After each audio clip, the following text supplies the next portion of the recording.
Or someone comes to invest. We're talking about investing, finance, and professional development. For today's systems only, the investment I'm going to talk today will be Ethereum ETH. So it's my second posting us up today. Respect to recording time of 5 p.m. exactly on the Eastern time. Ethereum coin trading $3,624, up about 2.92% so far.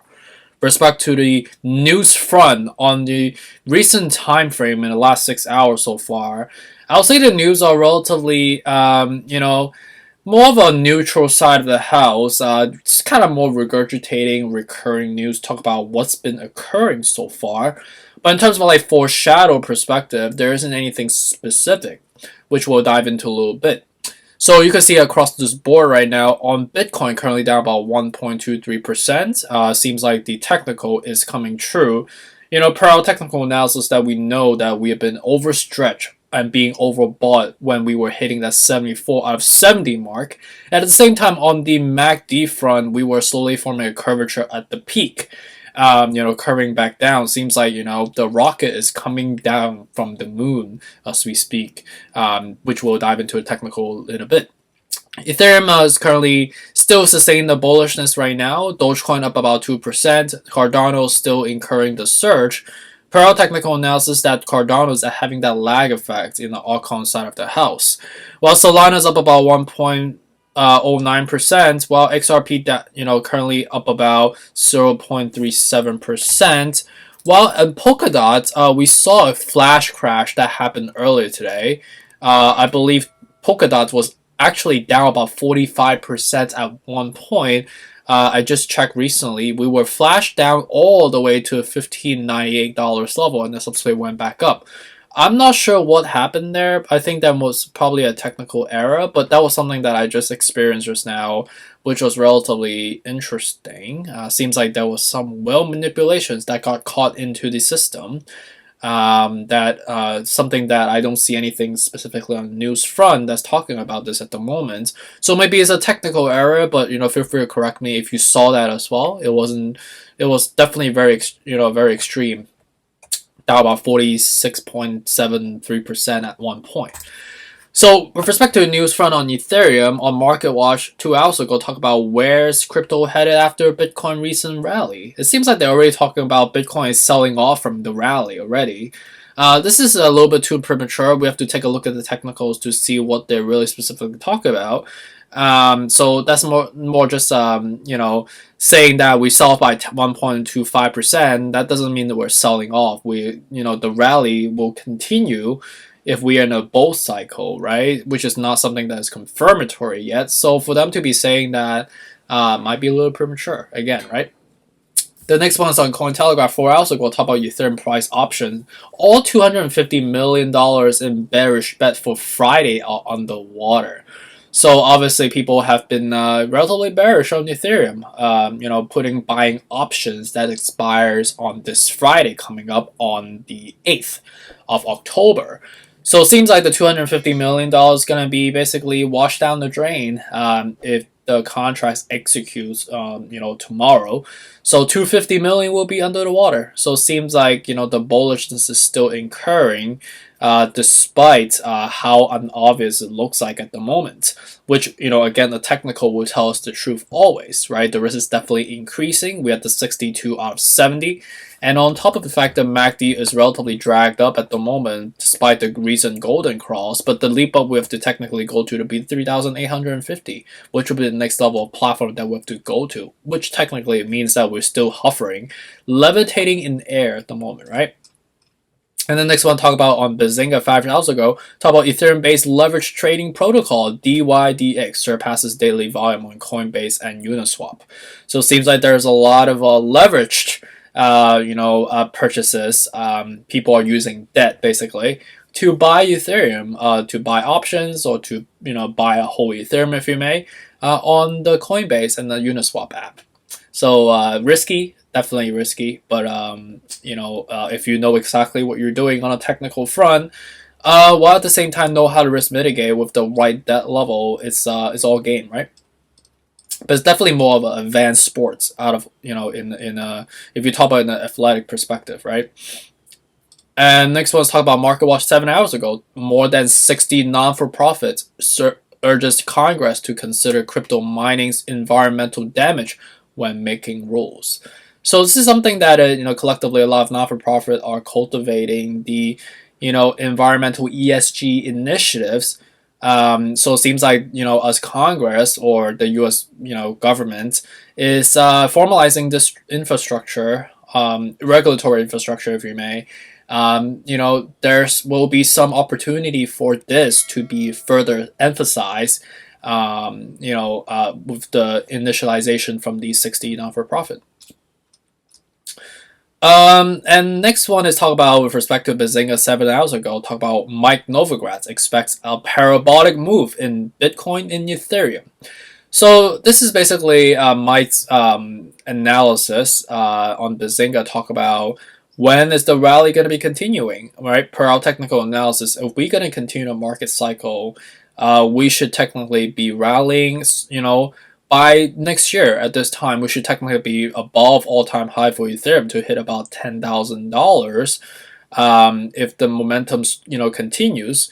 So Mike Novogratz is talk about something comparable to it, but it's kind of a cryptic message, if you may.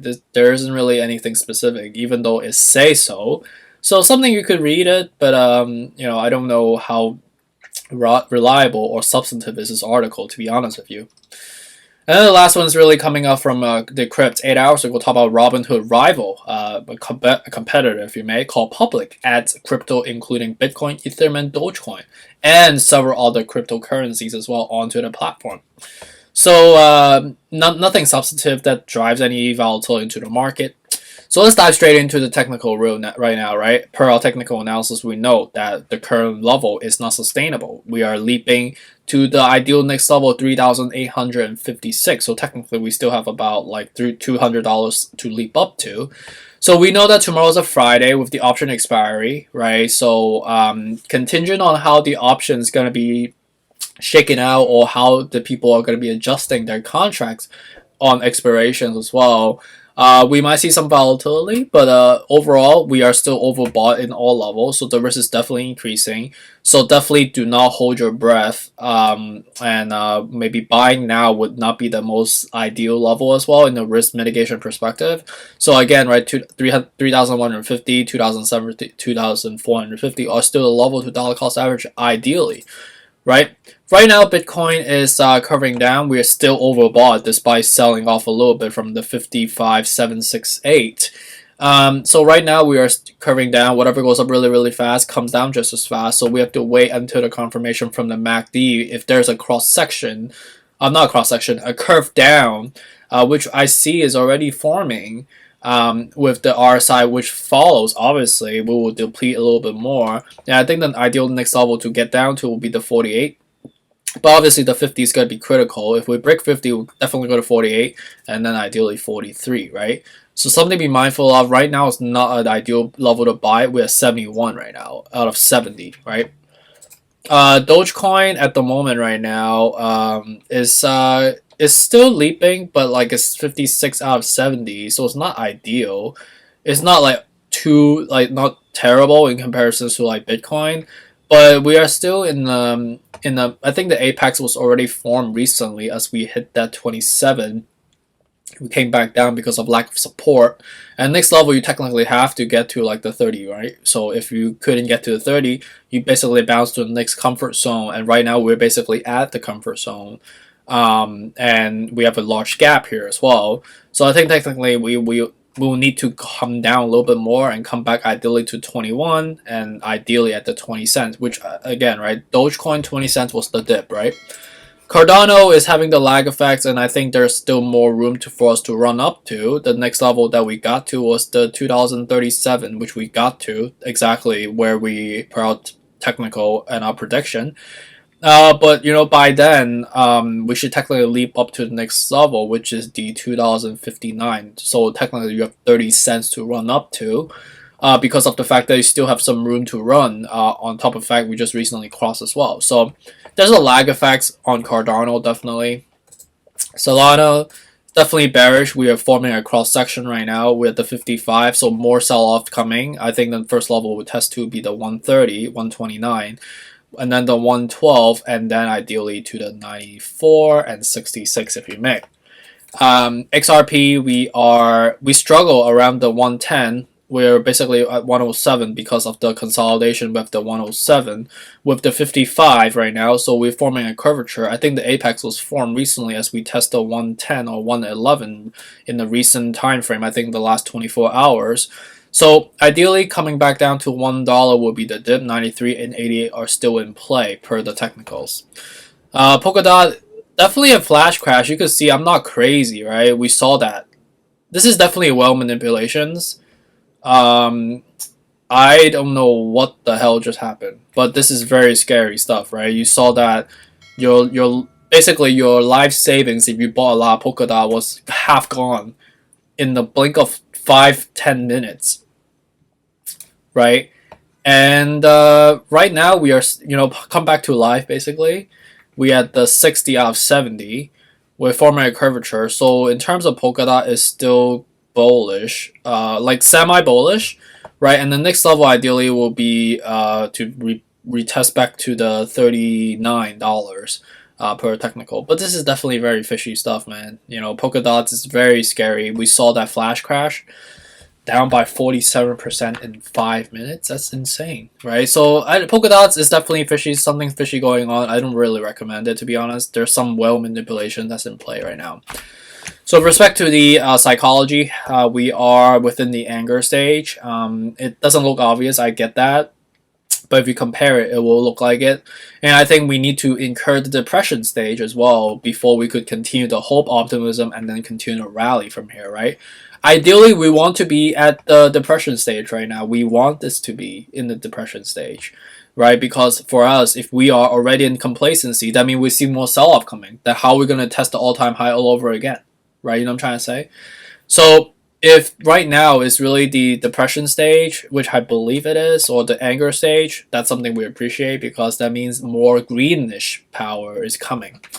And with respect to frame of reference for Ethereum, as we oscillate on a sideways fashion, you'll see some obviously more depressing mode that we should be incurring going forward. 3,150, 2,750, 2,450.